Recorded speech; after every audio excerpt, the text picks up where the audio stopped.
गुफा में रोशनी हो जाती है। अरे ये तो पूरी गुफा में रोशनी हो गई। तभी वो सिक्का अचानक उड़ने लगा। अरे ये सिक्का उड़ क्यों रहा है? रीमा उस सिक्के के पीछे पीछे चलने लगती है। थोड़ी दूर चलने पर रीमा देखती है कि 4 चाबियां अलग अलग रंग की थीं, जो हवा में उड़ रही थीं। अरे ये तो वही चाबियां हैं जिसके बारे में वो तोता बता रहा था। लेकिन अब इनमें से सही चाबी कौन सी होगी, ये कैसे पता चले? तभी रीमा को एक आवाज आई जो उस जिन्न की परछाई की थी। बहादुर लड़की, तुम्हें इनमें से एक चाबी उठानी है।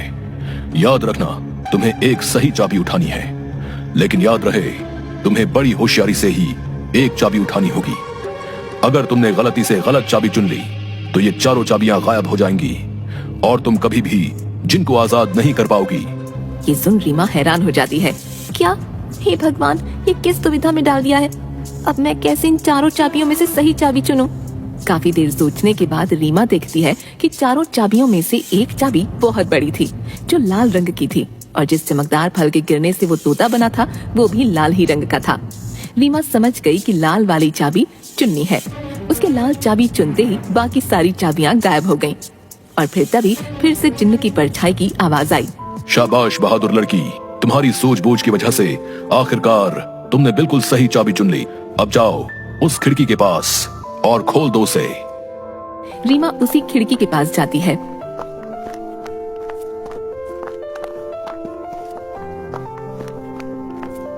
और देखती है कि अभी भी वो तोता उस खिड़की के पास ही बैठा था।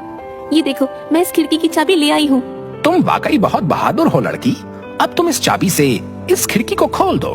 रीमा जैसे ही उस चाबी को खिड़की में लगाती है, खिड़की अचानक से खुल जाती है।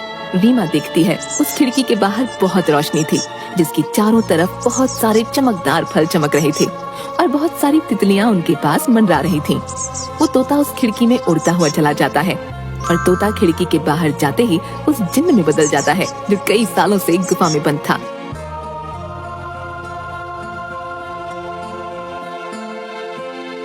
तुम्हारा बहुत बहुत धन्यवाद लड़की, तुमने मुझे इस गुफा से आजाद कर दिया। तुम एक निडर और साहसी लड़की हो।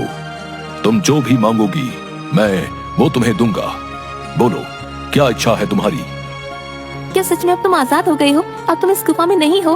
अब सब गांव वाले यहाँ आ सकेंगे। मैं और मेरी बहन भी अब बाग में आ सकेंगे कभी भी। हाँ बहादुर लड़की, अब किसी को भी डरने की कोई जरूरत नहीं है। अब मैं इस गुफा से बाहर आ गया हूँ अपनी दुनिया में। अब मैं किसी को आवाजें नहीं दूंगा। तुम जब चाहो यहाँ आ सकती हो। तुम्हारी ही वजह से मैं आजाद हो पाया हूँ। तुम मुझसे जो भी मांगोगी मैं तुम्हें वही दूंगा। बोलो, क्या इच्छा है तुम्हारी? जिन, मैं कुछ नहीं मांगना चाहती हूँ, लेकिन अगर तुम सच में मेरी इच्छा पूरी करना चाहते हो तो गुफा के सामने वाले बाग से मुझे बहुत प्यार है। इसमें रंग बिरंगे फूल मुझे बहुत पसंद है। मैं चाहती हूँ कि ये बाग हमेशा ऐसे ही खिलखिलाता रहे। इसके फूल कभी न मुरझाएं। ठीक है बहादुर लड़की, तुम्हारी ये इच्छा जरूर पूरी करूंगा। अब ये बाग हमेशा यूं ही रहेगा, कभी भी मुरझाएगा नहीं। तुम अब जब भी इस बाग के फूलों को देखोगी तो ये हमेशा खिले रहेंगे। अच्छा, अब मैं हमेशा के लिए यहाँ से जा रहा हूँ। इसके बाद वो जिन्न गायब हो जाता है और खिड़की बंद हो जाती है। रीमा जब गुफा से बाहर निकलती है तो सब गांव वाले धन्नू और सीमा बाहर खड़े होते हैं। अरे मेरी बिटिया, आ गई तू वापस। उस जिन ने तुझे कुछ किया तो नहीं? आखिर क्यों गई थी तू उस गुफा के अंदर? अगर वो जिन तुझे मार डालता तो क्या करता मैं? दीदी, तुम ठीक तो हो ना? क्या सच में तुम्हें उस जिन्न ने कुछ नहीं किया? बाबूजी, मैं बिल्कुल ठीक हूँ। अब अंदर कोई जिन्न नहीं है। इस गुफा के अंदर जो जिन्न था अब वो हमेशा के लिए इस गुफा से चला गया है। अब आप सभी को डरने की कोई जरूरत नहीं है। अब कोई भी यहाँ आ सकता है। अरे क्या बोल रही हो रीमा बिटिया? आखिर कहाँ गया वो जिन जो आते जाते लोगों को आवाजें दिया करता था? रीमा गांव वालों को सारी बात बताती है।